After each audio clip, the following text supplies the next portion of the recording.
여러분, 지난 3일간 평안하셨습니까? 우리 오늘도 살아계시고 우리의 삶 가운데 함께 하시는 그 하나님 앞에 같이 예배드리겠습니다. 먼저 신앙 고백합니다. 전능하사 천지를 만드신 하나님 아버지를 내가 믿사오며 그 외아들 우리 주 예수 그리스도를 믿사오니 이는 성령으로 잉태하사 동정녀 마리아에게 나시고 본디오 빌라도에게 고난을 받으사 십자가에 못 박혀 죽으시고 장사한 지 사흘 만에 죽은 자 가운데서 다시 살아나시며 하늘에 오르사 전능하신 하나님 우편에 앉아 계시다가 저리로서 산자와 죽은 자를 심판하러 오시리라. 성령을 믿사오며 거룩한 공회와 성도가 서로 교통하는 것과 죄를 사하여 주시는 것과 몸이 다시 사는 것과 영원히 사는 것을 믿사옵나이다. 아멘. 네, 이제 우리 같이 하나님을 찬송하겠습니다.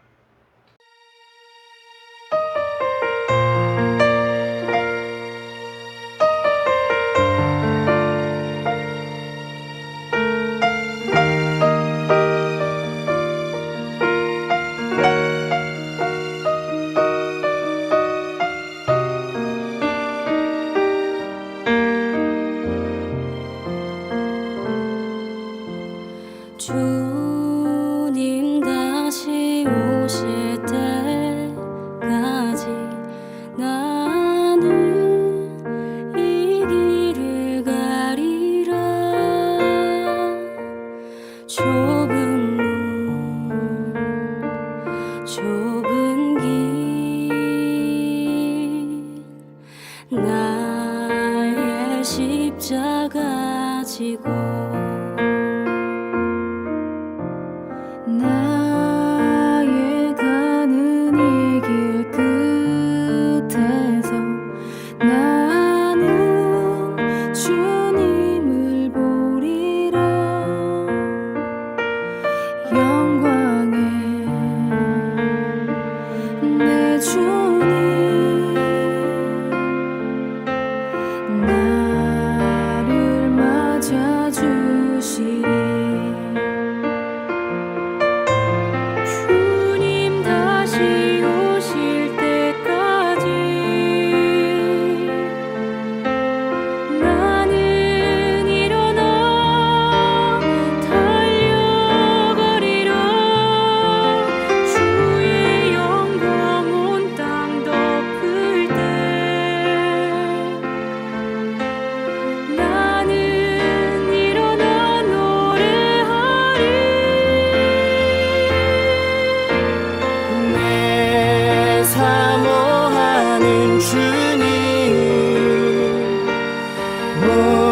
세상 구주시라. 내 사모하는 주님 영광의 왕이시라.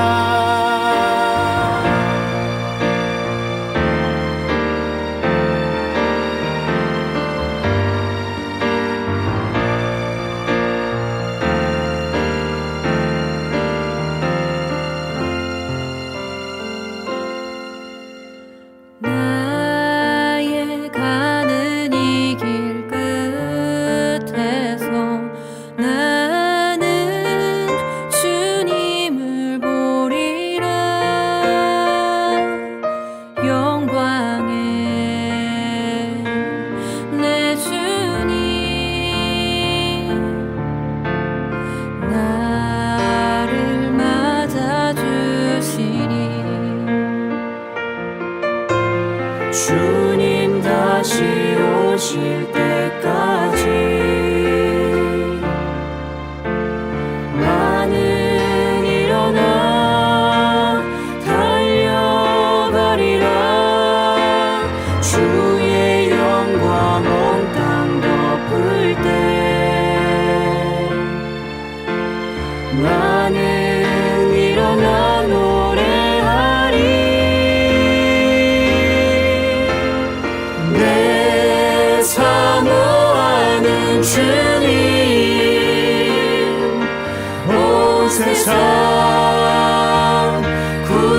주시라. 내 사모하는 주님 영광의 왕이시라. 마라나타 아멘. 주 예수여 오시옵소서. 마라나타 마라나타 아멘. 주 예수여 오시옵소서. 마라나타 마라나타 아멘. 주 예수여 오시옵소서. 마라나타 마라나타 아멘. 주 예수여 오시옵소서. 마라나타 마라나타 마라나타 마라나타 마라나타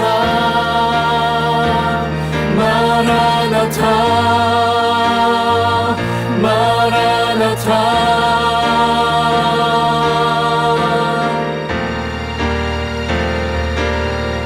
아멘. 주 예수여 오시옵소서.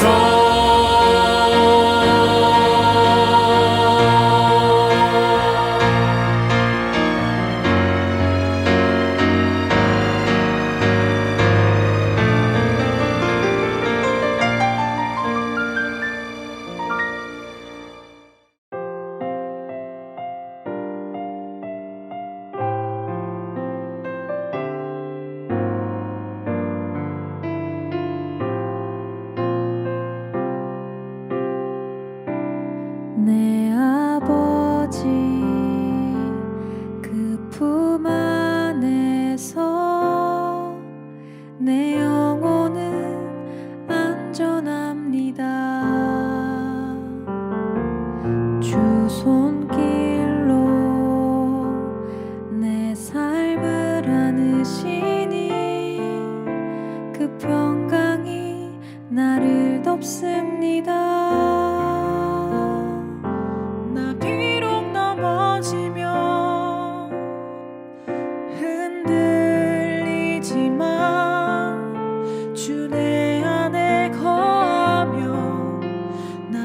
붙드시니 내 생각을 주께로 돌리고 주시는 평강의 옷을 입습니다.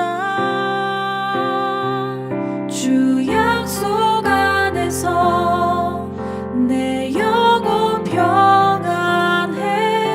내 뜻보다 크신 주님의 계획 나 신뢰해. 두려움 다 내려놓고 주님만 의지해. 주 안에서 내 영혼 안전합니다.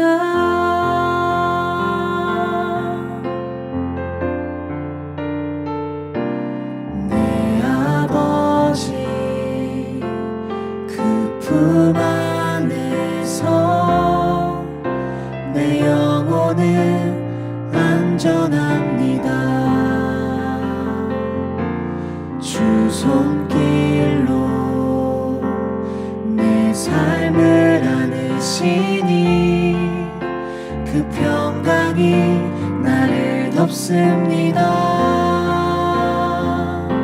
난 비록 넘어지면 흔들리지만 주 내 안에 거하며 나를 붙드시니 내 생각을 주께로 돌리고 주시는 평강의 옷을 입습니다.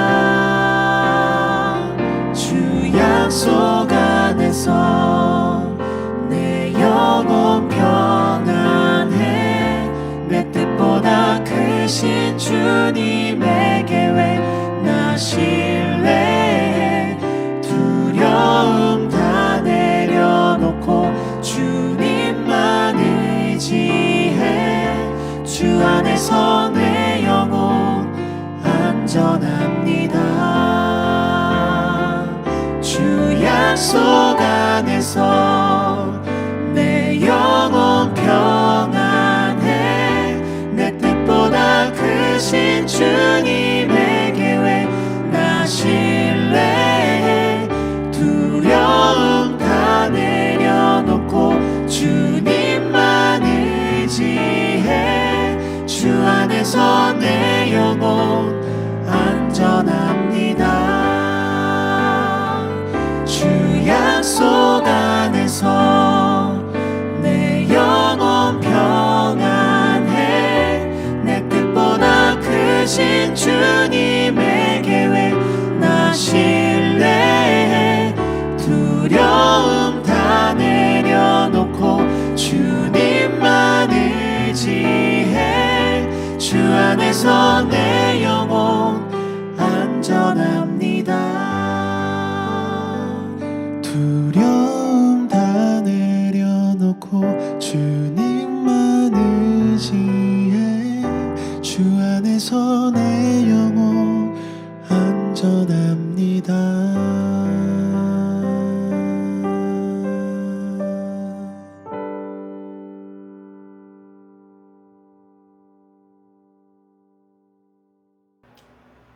이제 오늘 예배를 위해서 살아계신 하나님 앞에 같이 기도하겠습니다.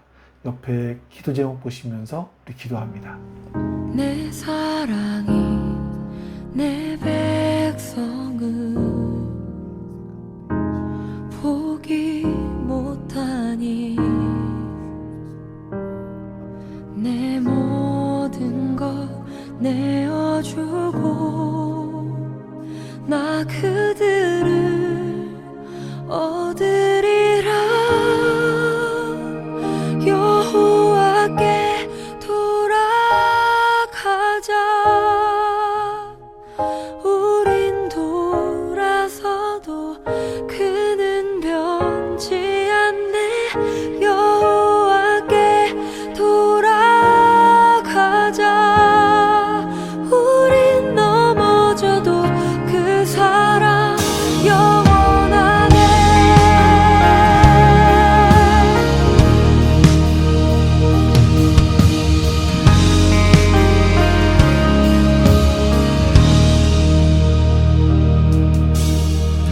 내 백성이 나를 떠나. 아버지 하나님 감사합니다. 오늘도 하나님 앞에 예배드립니다. 하나님은 살아계시고 지금도 역사하시는 분이심을 믿어 그 하나님께 예배드리오니 하나님 우리 예배를 받아주시옵소서.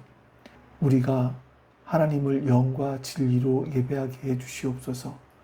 또한 성령 하나님께서 우리의 마음과 생각을 붙들어 주셔서 하나님의 말씀을 들을 때 깨닫게 해주시고 또 깨달은 말씀을 우리의 삶으로 실천해 나가려고 할 때 주님 힘을 주시옵소서.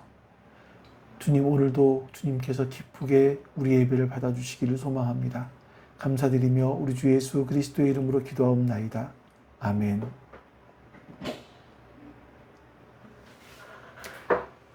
네, 우리 이제 같이 하나님 말씀 봅니다. 하나님 말씀은 누가복음 13장 1절부터 5절까지 말씀입니다.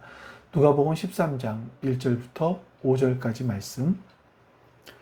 바로 그때에 몇몇 사람이 와서 빌라도가 갈릴리 사람들을 학살해서 그 피를 그들이 바치려던 희생제물에 섞었다는 사실을 예수께 일러드렸다.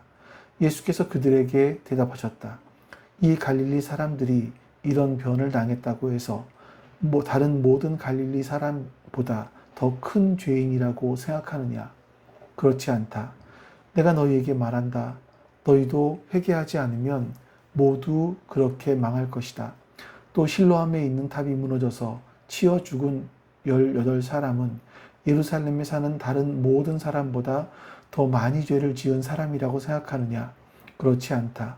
내가 너희에게 말한다. 너희도 회개하지 않으면 모두 그렇게 망할 것이다. 아멘. 여러분은 오늘 아침에 일어나셔서 가장 먼저 뭘 하셨습니까? 아마 많은 분들은 깨자마자 습관처럼 머리맡에 있던 스마트폰을 들어서 밤새 어떤 일이 일어났는가, 어떤 소식들이 있었는가를 확인하시지 않았을까 하는 생각이 듭니다. 우리는 뭐 스마트폰 속에서 지구 저 반대편에서 일어났던 끔찍한 소식들, 또 우리 바로 이웃 도시에서 발생한 안타까운 소식, 이런 것들을 실시간으로 접하는 시대를 살아가고 있죠. 얼마 전에 저는요, 그 평화로운 해변에서 일상을 즐기던 사람들을 집어삼킨 거대한 쓰나미 영상을 본 적이 있었습니다.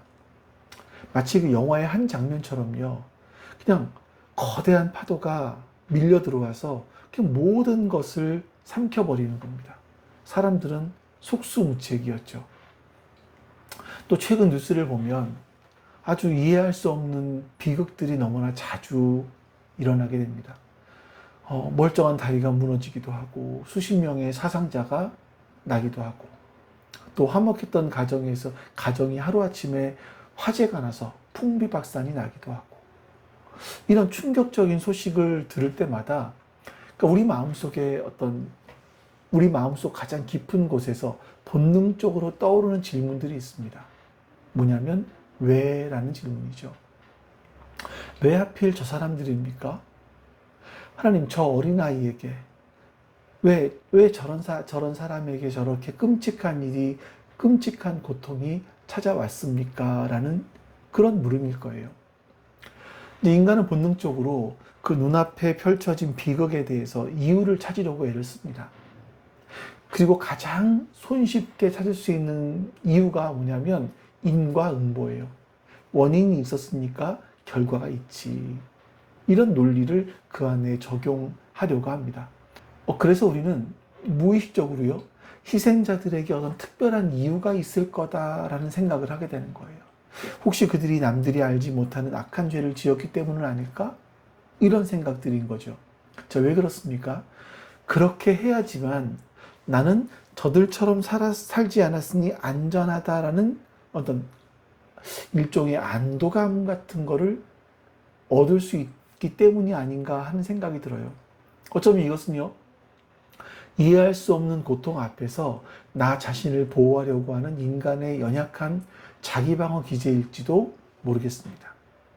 자, 그럼 놀랍게도요, 오늘 우리가 함께 읽었던 본문, 이 본문에 보시면 2000년 전에 예수님 시대에 살았던 사람들 역시 오늘날 우리와 똑같은 생각을 하고 살았구나 하는 생각이 들어요.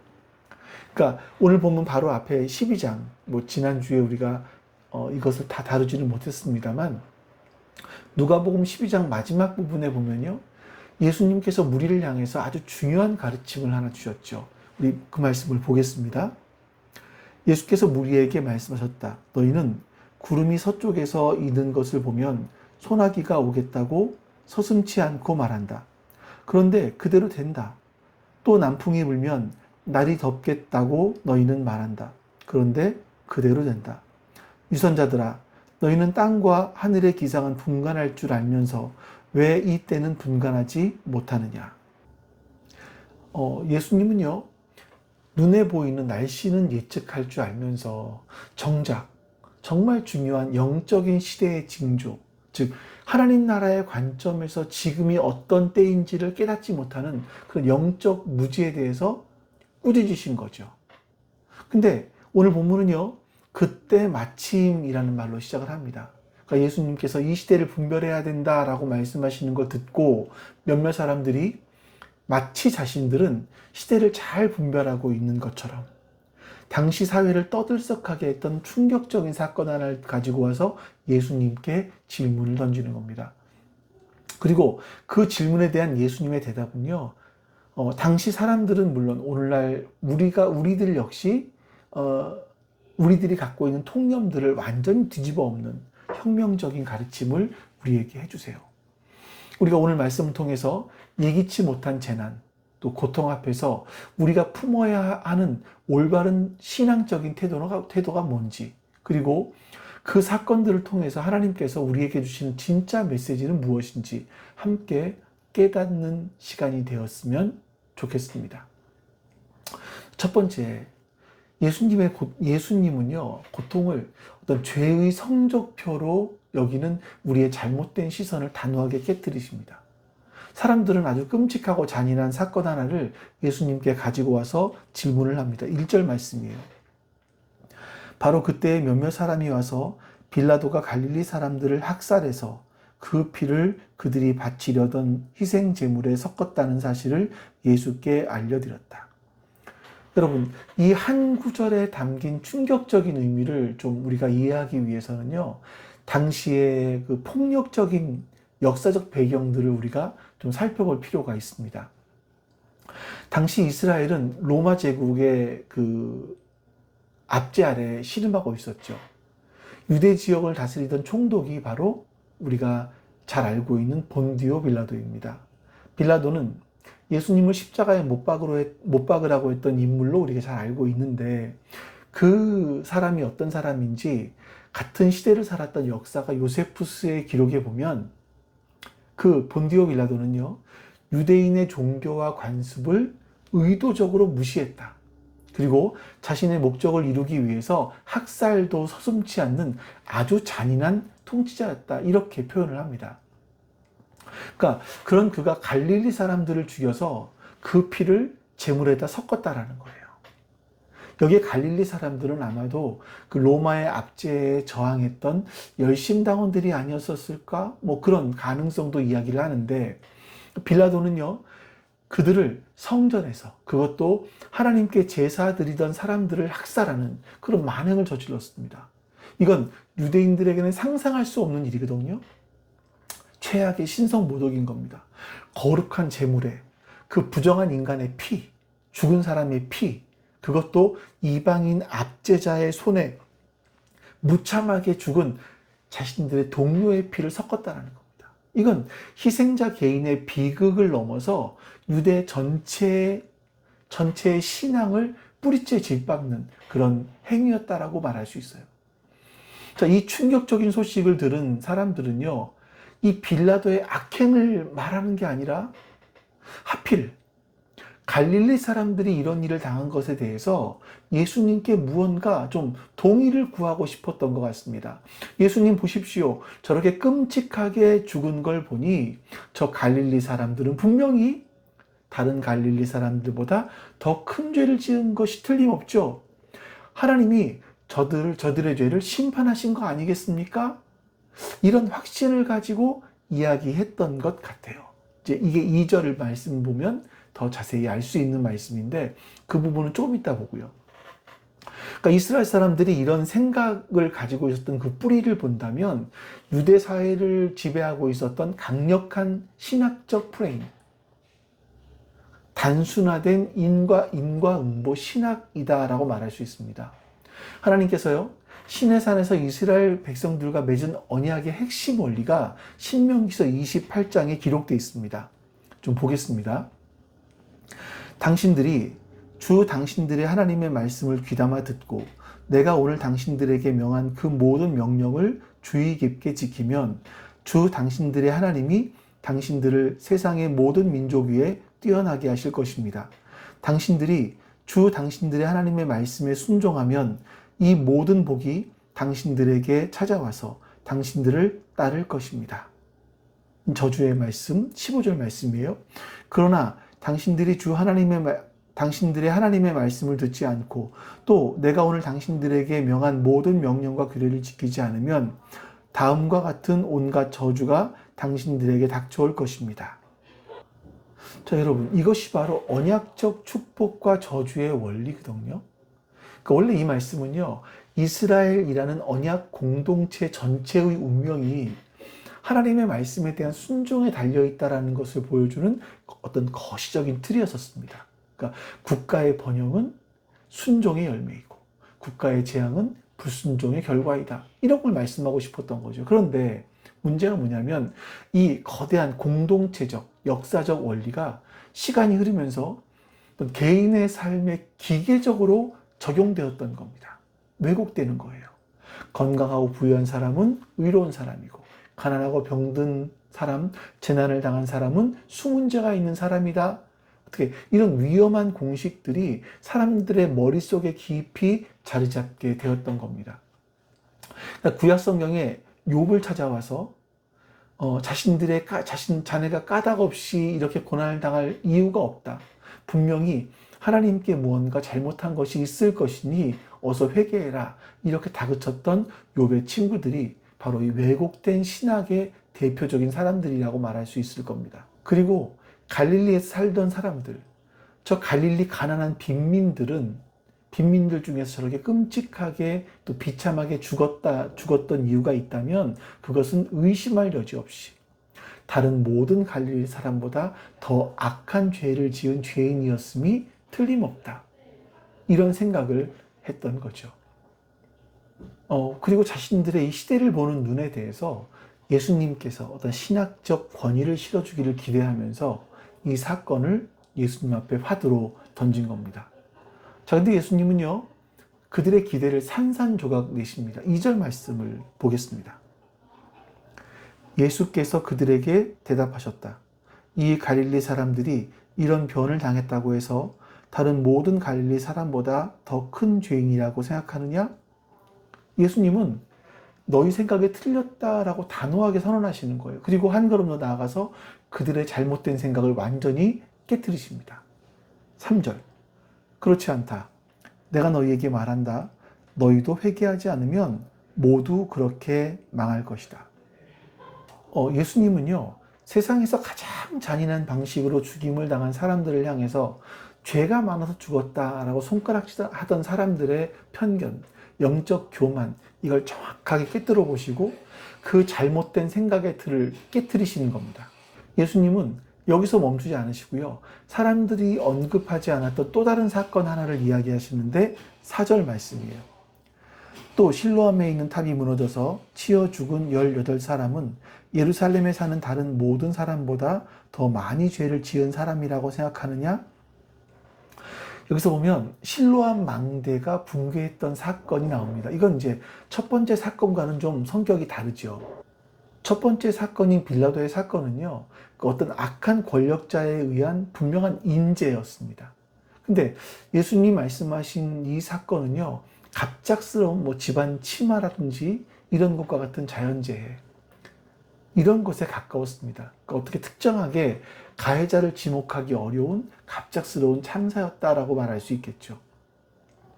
자, 근데 역사책을 좀 보니까 정확히 일치하는 사건인지는 모르겠어요. 근데 역사가 요세푸스가 이 빌라도가 예루살렘의 어떤 고질적인 문제였던 것이 뭐냐면 물 공급이 부족했다는 겁니다. 그래서 물을 공급하기 위해서 수로를 건설하는 거예요. 근데 그 수로를 건설하기 위한 자금을 마련하기 위해서 성전 금고에 있는 돈이에요. 하나님께 바쳐진 헌금이었던 고르반을 가져다 썼다라고 기록을 합니다. 이것 때문에 수많은 유대인들이 격분해서 시위를 벌였어요. 그리고 빌라도는 군대를 보내서 이들을 무참하게 진압했습니다. 어쩌면 바로 이 실로암 망대는 그 논란의 수로 공사와 관련된 건축물이었을 가능성도 있습니다. 만약 그렇다면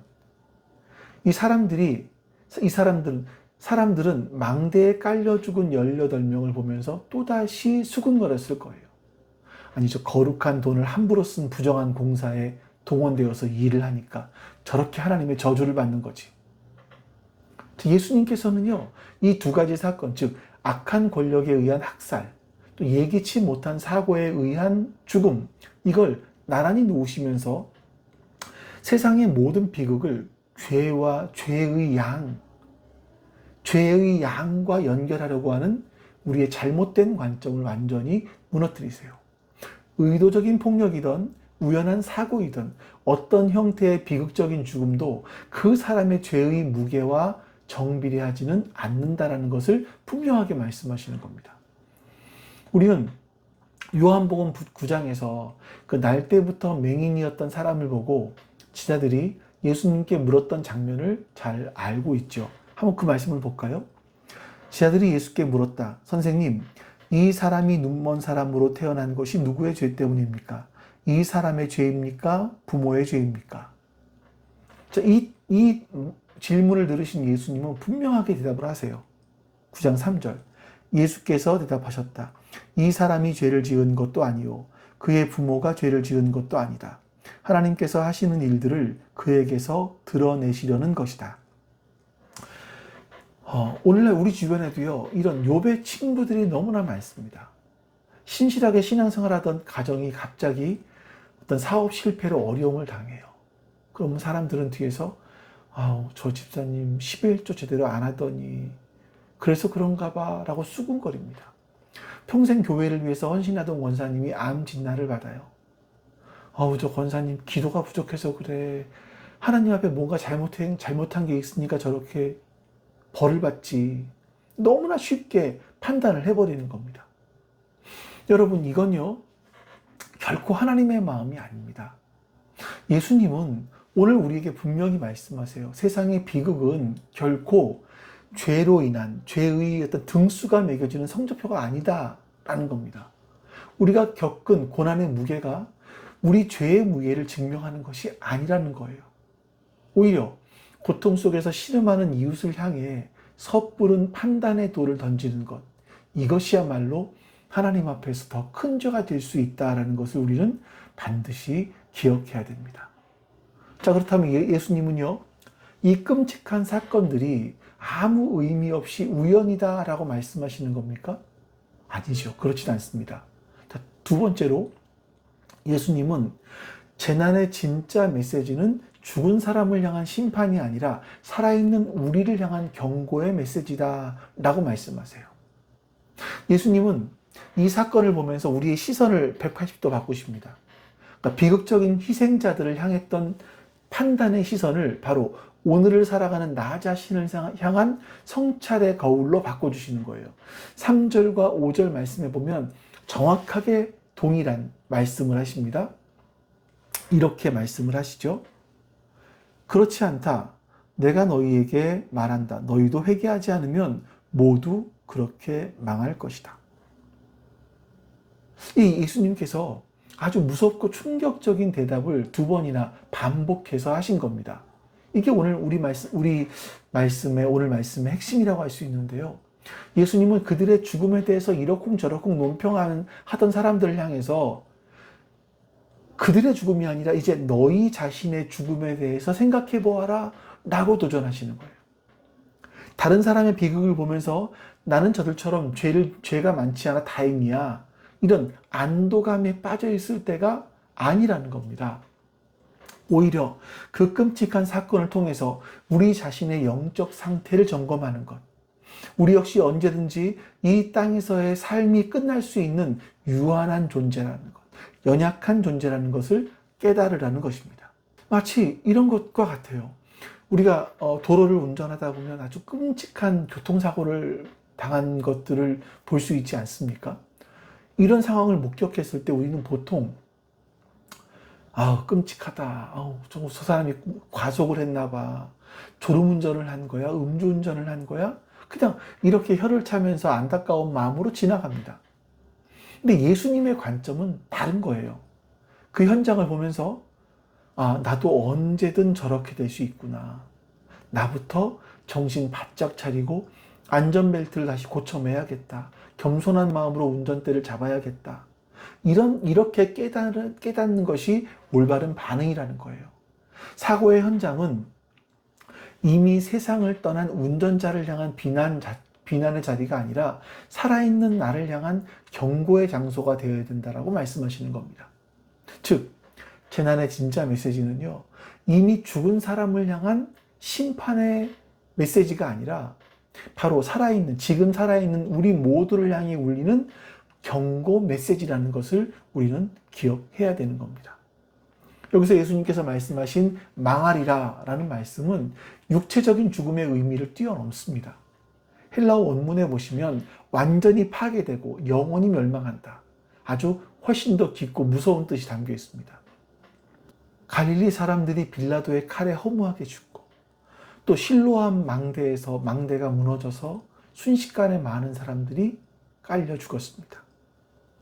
근데 지금 이 경고를 듣고도 삶의 방향을 바꾸지 않는 너희 역시 영원한 죽음, 즉 하나님과의 완전한 단절이라는 돌이킬 수 없는 영적 파멸을 맞이할 수 있다라고 경고하시는 메시지인 거죠. 여러분, 우리 역시 매일 뉴스를 통해서 크고 작은 재난의 소식을 듣습니다. 이건 단순하게 다른 사람에게 일어난 불행의 이야기가 아니에요. 그것은요, 오늘을 살아가는 우리 모두에게 하나님께서 보내시는 영적인 메시지인 겁니다. 사랑하는 아들아, 딸아, 너의 인생도 영원하지 않다. 너에게 주어진 시간도 제한되어 있다. 그러니 너는 준비하고 있어라. 너는 지금 어디를 향해 가고 있니? 라는 메시지 앞에서 우리는 과연 무엇을 해야 옳을까 생각해 보아야 될 겁니다. 마지막으로 예수님은요, 이 긴급한 경고에 대해서 유일하고도 시급한 해결책을 말씀하시는데 바로 회개하라는 거예요. 예수님은 우리에게 단 하나의 길을 보여주시는 겁니다. 너희도 만일 회개하지 않으면 다 이와 같이 망할 거다. 많은 사람이 회개라고 하면 무릎 꿇고 눈물 콧물 쏟는 것, 자신의 죄를 뉘우치는 감정적인 행위라고 생각을 합니다. 물론 진정한 회개에는요, 하나님 앞에서 우리가 죄인됨을 깨닫는 깊은 슬픔, 애통함이 포함되어 있어요. 반드시 따라옵니다. 하지만 성경이 말씀하고 있는 회개의 핵심은요, 생각과 마음의 방향 전환을 의미해요. 자동차가 길을 잘못 들었을 때 유턴을 하는 것처럼 지금 달려오던 삶의 방향을 180도 완전히 전환하는 것, 이것이 회개인 겁니다.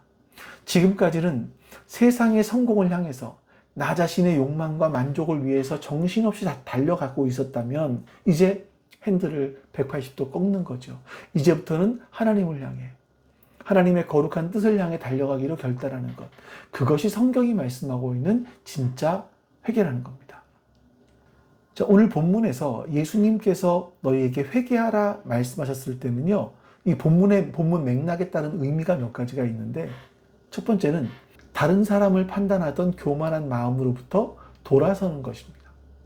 자, 비극을 당한 사람을 보면서 나는 저들보다 나아, 이렇게 은밀하게 생각했던 오만한 시선을 거두고 나 역시 하나님 앞에서 똑같은 죄인이다. 단지 하나님의 측량할 수 없는 은혜로 오늘 내가 하루 더 선물로 받은 것이다. 이것을 인정하는 겸손한 자리로 내려오라는 겁니다.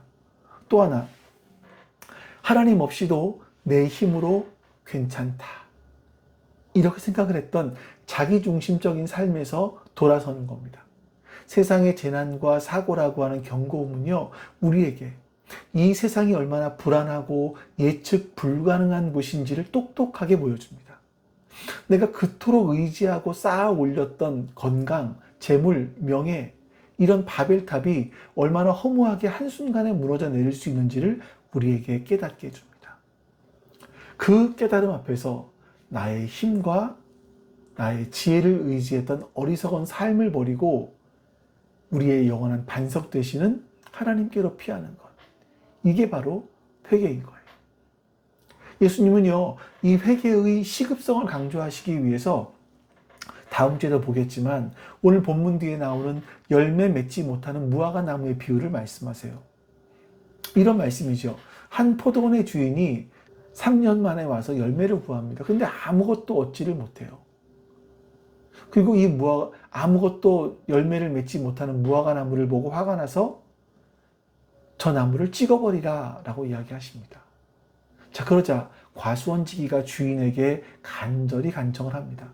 주인님, 제발 올 한 해만, 금년만 그대로 두십시오. 제가 그 둘레를 파고 거름을 듬뿍 주겠습니다. 그렇게 해서 내년에 열매가 열면 좋겠지만 그때도 열매가 없으면 그때 찍어버리십시오. 이렇게 이야기를 해요.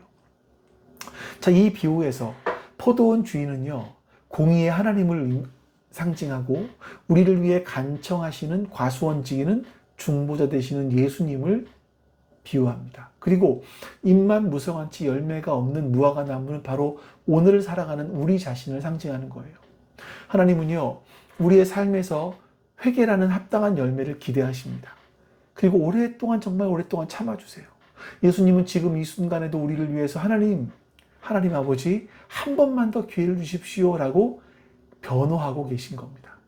하지만 그 기다림의 시간, 그 은혜의 시간은 영원하지 않습니다. 금년만이라는 분명한 유예기간이 있는 것처럼 우리도 결코 영원한 시간이 아니라는 것을 기억하셔야 돼요. 오늘 우리가 이 자리에 앉아서 평안히 예배드릴 수 있는 것이 우리가 다른 사람보다 더 의롭거나 죄가 적어서가 아닙니다. 그것은 전적으로 우리를 향해 오래 참으시는 하나님의 기다리심이고 과수원지기의 간청이고 그 주님의 은혜 덕분입니다. 하나님께서 우리에게 회개의 열매를 맺을 수 있도록 오늘이라는 귀한 시간을 한 번 더 허락해 주신 거라는 것을 잊으시면 안 됩니다. 자, 말씀을 맺겠습니다. 우리의 인생에서는 반드시 마지막 날이 찾아옵니다. 사랑하는 가족과 마지막 대화를 나누게 될 날, 아침에 분주하게 나섰던 어떤 직장과 학교, 이게 마지막 출근길, 등굣길이 될 수도 있겠죠. 그리고 바로 우리가 오늘 예배드리는 이 예배가 우리의 생애의 마지막 예배가 될 수도 있습니다. 우리는 주님이 우리를 부르시는 날이 언제일지 알지 못합니다. 자, 그렇기 때문에 우리는 다른 사람의 불행을 이야기하면서 시간을 낭비하는 대신에 바로 오늘 내 삶의 무화과 나무는 과연 어떤 열매를 맺고 있는지를 간절히 돌아보셔야 됩니다. 혹시 입만 무성하고 사랑과 용서, 감사와 순종 이런 열매를 맺지 못한 채 그냥 허송세월만 보내고 있는 것은 아닌가 돌아보셔야 돼요. 20대 청년은 아직 시간이 많어. 이런 생각에서 돌이켜서 하나님께 삶의 주권을 내어드리는 회개의 열매를 맺어야 되고요. 40대, 50대 중장년은요, 세상의 성공과 안정을 의지하던 마음에서 돌이켜서 오직 하나님만이 나의 반석이시라고 고백하는 회개의 열매를 맺으셔야 되고요. 60대 이상에서는 과거의 후회나 미래에 대한 막연한 두려움에서 이제는 남은 모든 날을 주님을 더 깊이 사랑하고 다음 세대를 위해 기도하는 거룩한 열매를 맺는 회개를 하셔야만 합니다. 하나님께서 우리에게 허락하신 오늘이라는 이 소중한 기회를요, 낭비하지 마십시오. 다른 사람을 판단하던 교만한 시선을 거두고 나 자신을 겸손하게 살피는 겁니다. 세상을 향하던 우리의 발걸음을 돌이켜서 주님께 나아가는 겁니다. 그래서 우리에게 주어진 모든 날들을 주님 안에서 풍성한 열매를 맺으며 살아감으로써 언제 주님이 우리를 부르시더라도 아멘, 주 예수여 어서 오시옵소서, 마라나타, 이렇게 기쁨으로 주님을 맞이할 수 있는 저와 여러분 모두가 되실 수 있기를 주님의 이름으로 간절히 축원합니다. 자, 오늘도 하나님 주신 말씀을 기억하면서 같이 우리 기도하겠습니다. 우리 기도합니다.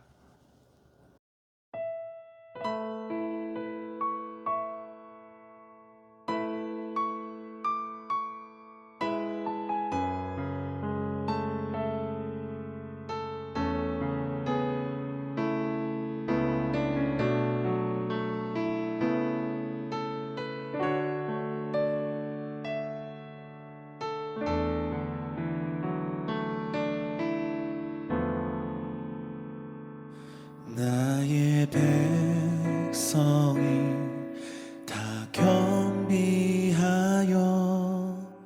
내게 기도하며 나의 얼굴을 구하여서 그 악한 길 떠나며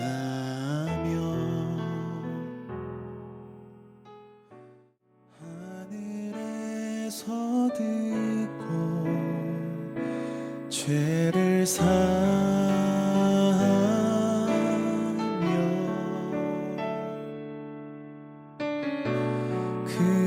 그들의 땅을 고치리라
아버지 하나님, 오늘 내가 살았던 그 하루는 누군가 그렇게 살고 싶어 했던 하루일 수 있음을 기억하게 해주시옵소서. 그리고 오늘 내가 하루를 이렇게 살 수 있었던 것은 나의 잘남이나 나의 의로움이 아니라 하나님의 기회이고 하나님의 은혜임을 잊지 않게 해주시옵소서. 그래서 하나님, 주님 다시 오실 때까지 우리가 준비하며 주님을 기다릴 수 있는 그런 믿음 우리에게 허락하여 주시옵소서. 오늘도 주께서 우리와 함께 하심에 감사드립니다. 우리 주 예수 그리스도의 이름으로 기도하옵나이다. 아멘. 하늘에 계신 우리 아버지여, 이름이 거룩히 여김을 받으시오며 나라가 임하시오며 뜻이 하늘에서 이루어진 것 같이 땅에서도 이루어지이다. 오늘 우리에게 일용할 양식을 주시옵고 우리가 우리에게 죄 지은 자를 사하여 준 것 같이 우리 죄를 사하여 주시옵고 우리를 시험에 들게 하지 마시옵고 다만 악에서 구하시옵소서. 나라와 권세와 영광이 아버지께 영원히 있사옵나이다. 아멘.